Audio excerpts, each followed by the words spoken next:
விஜய்க்கு என்ன பிரச்சனைனா நம்ம கூட யாரு வருவாங்க, யாராவது வரமாட்டாங்களா, வந்து நம்மள தலைமை ஏத்துக்க மாட்டாங்களா,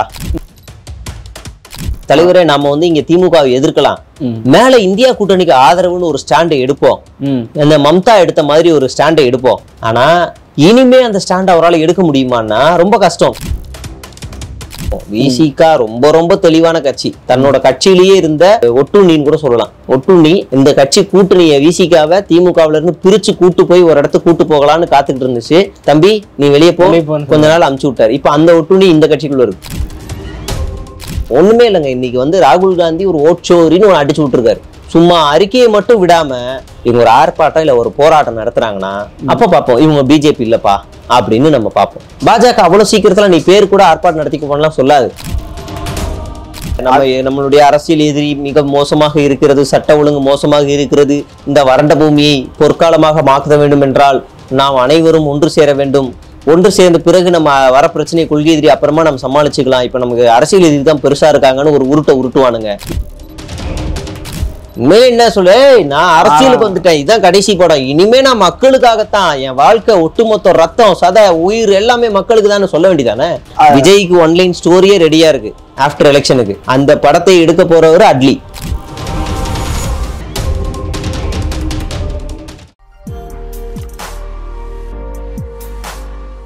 அகாடமிவர்ஸ் எல்லாருக்குமே வணக்கம். இன்னைக்கு நம்ம கூட டிஎன் ட்ரோல் மீடியா ஜெயகோர் அவர்கள் தான் இருக்காரு. சமீபத்திய அரசியல் நிகழ்வு பத்தி பேச போறோம். வாங்க அவர்கிட்ட பேசலாம். பிரதர் வணக்கம். வணக்கம் பிரதர், எப்படி இருக்கீங்க? சூப்பரா இருக்கும் பிரதர். இப்போ மக்கள் மத்தியில இருக்கிற மிகப்பெரிய கேள்வியும் ஒண்ணு இருக்கு, பிளஸ் இன்னைக்கு பொதுக்குழு கூட்டத்துல அதுக்கான விடையும் இன்டைரக்டா சொல்லிட்டாங்க. அது உண்மையா பொய்யான்னு தெரியல. ஆனா என்ன சொல்லியிருக்காங்கன்னா, விஜய் அவர்களை முதல்வர் வேட்பாளரா ஏத்துக்கிட்டு யார் வராங்களோ அவங்க கூட தான் கூட்டணி, முழு அதிகாரத்தையும் கட்சி வந்து விஜய் கிட்ட கொடுக்குது அப்படின்னு சொல்லி ஒரு தீர்மானம் நிறைவேற்றிருக்காங்க. ஸோ அவரோட கூட்டணி பத்தி நீங்க என்ன நினைக்கிறீங்க? அவர் கூட யார் கூட்டணி வைப்பா, இல்ல அவர் யார் கூட வைப்பாரு? அதுதான் பிரச்சனையே. விஜய்க்கு என்ன பிரச்சனைனா நம்ம கூட யாரு வருவாங்க, யாராவது வரமாட்டாங்களா, வந்து நம்மள தலைமை ஏத்துக்க மாட்டாங்களா அப்படிங்கறதான் பிரச்சனை. இவரு திமுக கூட்டணியில இருக்கிற யாரையாவது கூப்பிடலான்னு நினைக்கிறாரு. திமுக கூட்டணியில பெரிய கட்சியா பார்க்கணும்னா காங்கிரஸ் எல்லாம் 40க்கு 40 இங்க திமுக நமக்கு வாங்கி தருது. அதெல்லாம் இழக்க விரும்பவே விரும்பாது. இந்த தேர்தல்ல நிச்சயமா, அடுத்த தேர்தலில் சூழ்நிலை எப்படி இருக்குன்னு தெரியாது, ஆனா இந்த தேர்தல்ல காங்கிரஸ் ஒருபோதும் இவங்களுக்கெல்லாம் ஆதரவு கொடுக்காது. ரொம்ப தெளிவா இருக்கார் ராகுல் காந்தி. அந்த அளவுக்கெல்லாம் இந்த மாதிரி லூசு கூட்டத்துல போய் தன்னோட கட்சியை வச்சு தமிழ்நாட்டுல 0 ஆக விரும்ப மாட்டாரு. ஓகே, நான் இன்னும் ஓப்பனாவே கேட்டுறேன். நான் சமீப காலங்களில் சமூக வலைத்தளங்களை போன கருத்து தான் விஜய் அவர்கள் உள்ளார ராகுல் காந்தியோட வரவை எதிர்பார்க்கிறாரு, காங்கிரஸோட வரவை எதிர்பார்க்கிறாருன்னு ஒரு, அது ஜானோட செட்டிங் தான். தலைவரே நாம வந்து இங்க திமுகவை எதிர்க்கலாம், மேல இந்தியா கூட்டணிக்கு ஆதரவுன்னு ஒரு ஸ்டாண்டை எடுப்போம், அந்த மம்தா எடுத்த மாதிரி ஒரு ஸ்டாண்டை எடுப்போம் அப்படின்னு ஜான் சொல்லி கொடுக்குற ஐடியா தான். அப்படியே ஆதரவு கொடுத்தா கூட ஓகே, சந்தோஷம் தான், வரவேற்கிறது தான். ஆனா இனிமே அந்த ஸ்டாண்ட் அவரால் எடுக்க முடியுமான்னா ரொம்ப கஷ்டம். கரூர் ஸ்டாம்ப் எடுக்கப்புறம் வழக்கு சிபிஐ போனதுக்கு அப்புறம் இவர் என்ன பண்ணுவாருன்னா அதிமுக மாதிரி சைலண்ட் ஆயிடுவார் ஏதாவது ஒரு இஷ்யூ வரும்போது, இல்லைன்னா பேருக்கு எடுத்துட்டு ஓரம் ஒதுங்கிடுவாரு. காங்கிரஸ் போகாது. ரெண்டாவது விசிகா எடுத்துப்போம். விசிகா ரொம்ப ரொம்ப தெளிவான கட்சி. தன்னோட கட்சியிலேயே இருந்த ஒரு ஒட்டுண்ணின்னு கூட சொல்லலாம்.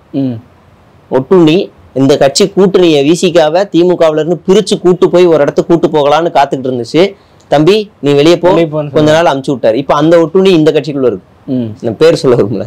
அப்ப இது ரொம்ப தெளிவா இருக்காரு திருமாவளவன் அவர்கள். கம்யூனிஸ்டுகள்லாம் சொல்லவே வேணாம். அது ஒரு நபர் முடிவுகள் அடிப்படையில் அந்த கட்சி முடிவுலாம் எடுக்காது. ஒரு மாநில அளவுல செயற்குழு உறுப்பினர்கள் எல்லாம் சேர்ந்து மாநில குழு அளவுல சேர்ந்து எடுக்கிற முடிவுகள் தான். அவ்வளவு சீக்கிரம் அவங்களும் வரமாட்டாங்க. அது இவரை நம்பிலாம், இந்த கொள்கையை நம்பிலாம் ஒருத்தரும் வரமாட்டாங்க. ஓடி போயிருன்னு அடிச்சு விரட்டி விட்டுருவாங்க. 4 கமலஹாசன் வச்சுக்கலாம். அடுத்து எனக்கு ஒரு சீட் வந்துருச்சு, உங்ககிட்ட வந்து அதையும் இழக்க விரும்புறதா, போ அங்கிட்ட அப்படின்ட்டு நான் கமலஹாசன் இங்கே இருந்தார். வேல்முருகன் கட்சி ரொம்ப ஸ்ட்ராங்கா இருக்கு. வேல்முருகனை கட்சி தலைவராக ஏற்றுக்கிட்டு அந்த கட்சி இருக்கு.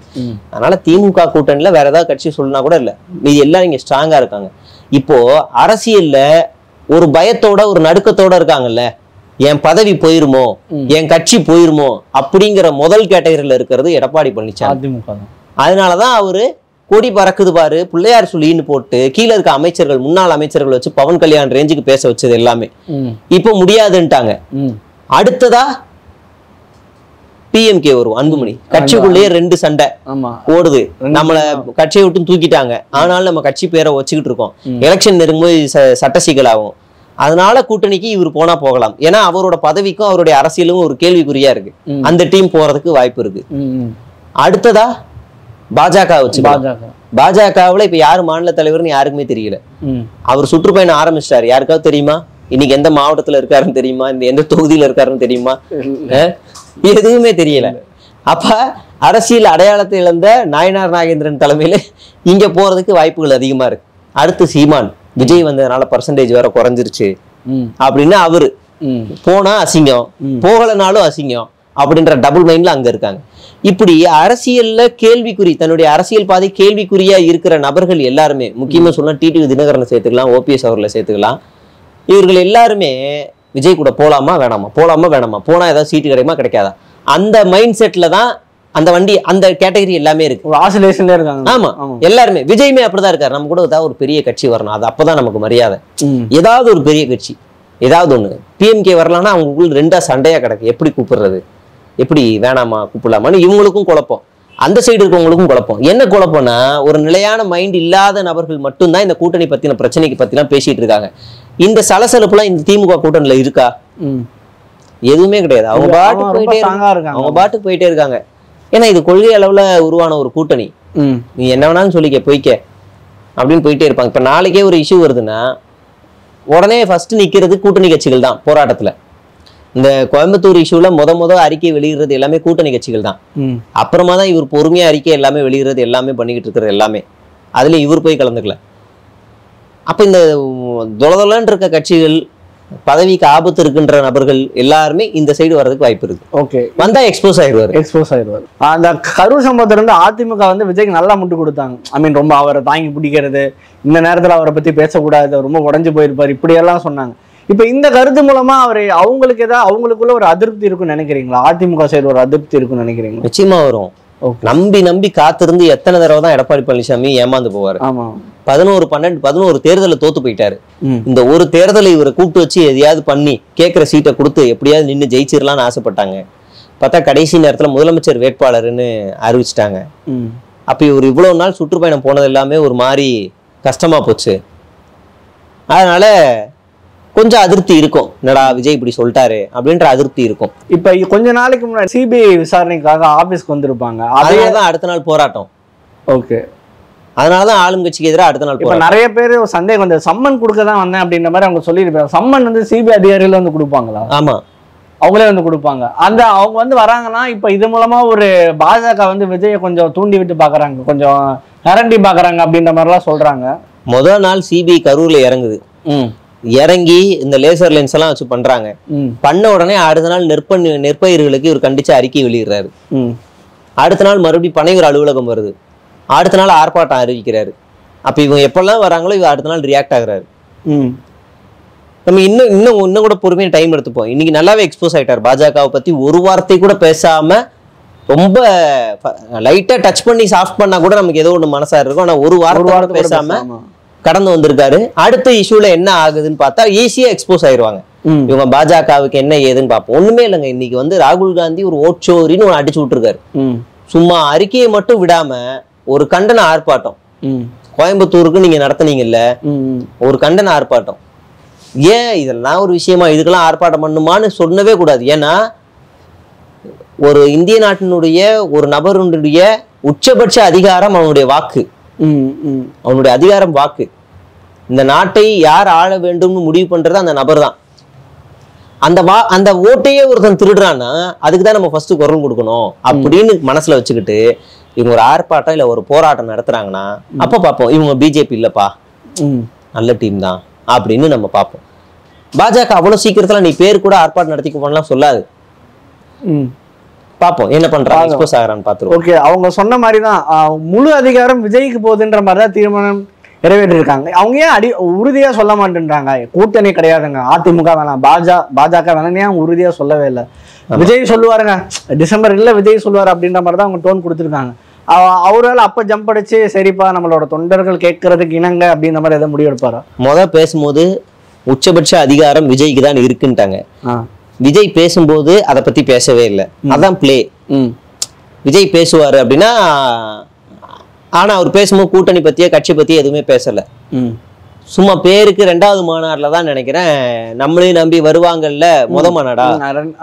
ஆமா விக்கிரவாண்டியில தான் வருவாங்கல்ல அவங்களுக்கும் பங்கு தரணும் இல்ல அப்படின்னு சும்மா அடிச்சு விட்டாரு. அப்ப அவர் போட்ட கணக்கு என்னன்னா விசிகா நம்ம கூட வரும்னு நினைச்சு போட்டாரு. ஆனா இப்ப அவங்க எல்லாரும் ஸ்ட்ராங் ஆயிட்டாங்க. அதனாலதான் அவர் கூட்டணி பத்தி யாருமே பேசுறதே இல்லை. எப்படியும் எவனும் வரமாட்டான், அதனால நம்மளே முதலமைச்சர் வேட்பாளர் இருந்துட்டு போயிடலான்னு ஒரு ஃபிக்ஸ் பண்ணிக்கிறாங்க. அப்படியே முடிவு பண்ண. ஆமா, ஜனநாயகன் ரிலீஸ்க்கு அப்புறம் இந்த ஸ்டாண்ட் எல்லாம் மாறும். கண்டிப்பா மாறும். என்ன மாதிரி முடிவு எடுப்பாருன்னு தோணுது உங்களுக்கு?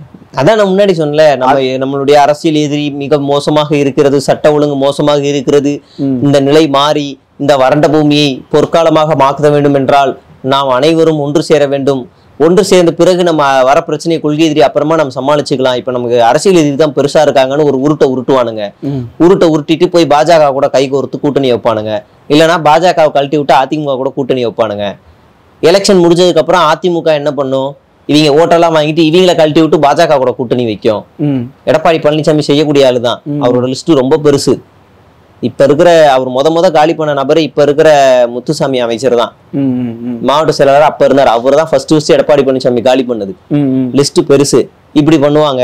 இந்த மாதிரி உருட்ட ரெடியா இருக்கிறாங்க. ஈவன் விஜய்க்கு ஒன்லைன் ஸ்டோரியே ரெடியா இருக்கு ஆஃப்டர் எலெக்ஷனுக்கு. ஓகே, அந்த படத்தை எடுக்க போறவர் அட்லி. ஓகே, இதுவும் உறுதிதான். இது உறுதி. அப்ப என்ன பண்ணுவானுங்கன்னா, அண்ணா நீங்கள் இல்லாத திரையுலகம் வறண்டு போய் இருக்கிறது அண்ணா, நீங்கள் வந்து மீண்டும் அந்த மீட் எடுக்க வேண்டும் அண்ணா அப்படின்னு ஒரு டேக்லைனை போட்டு ட்ரெண்ட் பண்ணிட்டு விஜய் தூக்கிட்டு வந்துருவானுங்க அரசியலுக்கு. அந்த பைஜுவா நமிதாவா அவங்க பேர் என்ன எனக்கு பேர் தெரியல, ஒரு ஆக்ட்ரஸ் இருந்தாங்க, டியூட் படத்துல எனக்கு பேர். அவங்ககிட்ட விஜய் என்ன சொன்னாரு, ரிசல்ட்டை பொறுத்து பாத்துக்கலாம். உண்மையில என்ன சொல்லு, நான் அரசியலுக்கு வந்துட்டேன், இதுதான் கடைசி படம், இனிமே நான் மக்களுக்காகத்தான், என் வாழ்க்கை ஒட்டுமொத்த ரத்தம் சதை உயிர் எல்லாமே மக்களுக்கு தான் சொல்ல வேண்டியதானே. ரிசல்ட்டை பொறுத்து பாத்துக்கலாம்னா அப்ப இதுல தோத்துட்டா அதுக்குதான் மறுபடியும் ஓட போறேன், மறுபடியும் 500 கோடி தான் ஓட போறீங்க. அதானே காரணம். அந்த மாதிரிதான் நடக்கும்ன்ற மாதிரி தோணுது. உங்களுக்கு தோணுதா திமுக கூட்டணி உடையின்ற மாதிரி ஏதாவது உங்களுக்கு தோணுது? வாய்ப்பே இல்ல. அந்த சீட்டு பிரிக்கிற நேரங்கள்ல சில கிளாஷ் நடக்கும். இவங்க அதிகமா கேட்பாங்க, அவங்க குறைப்பாங்க, அந்த குவாட் நடக்கும், அதெல்லாம் நடக்கும். மற்றபடி அவங்க அதெல்லாம் டாக்டிக்ஸ் பண்ணிடுவாங்க. வாங்க பாத்துக்கலாம், உட்காருங்க, வாங்க பாத்துக்கலாம், அதெல்லாம் பண்ணிக்கலாம், வாங்கன்னு உட்காருங்கன்னு நைஸ் பண்ணுவாங்க. எனக்கு தெரிஞ்ச தேமுதிகவே திமுக போறதுக்கு அதிக வாய்ப்புகள் இருக்கு. ஓகே, அவங்க ஒரு எம்எல்ஏவாவது உள்ள போனா போதும்னு ஆசைப்படுறாங்க. அதனால அவங்களும் போறதுக்கு அதிக வாய்ப்புகள் இருக்கு. ஓகே பிரதர், ரொம்ப நன்றி பிரதர். இவ்வளவு நேரம் உங்களோட கருத்துக்கள் ரொம்ப நல்லா இருந்தது. ஏன்னா இப்ப நிறைய பேருக்கு அது ஐ ஓப்பனிங்கா இருந்திருக்கும். இன்டைரக்டா என்ன நடக்குது, கூட்டணி அவர் என்ன பண்ண போறாரு, விஜய் கிட்டே முழு அதிகாரம் போச்சு அப்படின்றத நிறைய பேருக்கு இப்பதான் தெரிஞ்சிருக்கும். ஸோ உங்களோட கருத்துக்களுக்கு ரொம்ப நன்றி பிரதர். இன்னொரு காலம் சந்திப்போம். நிச்சயமா.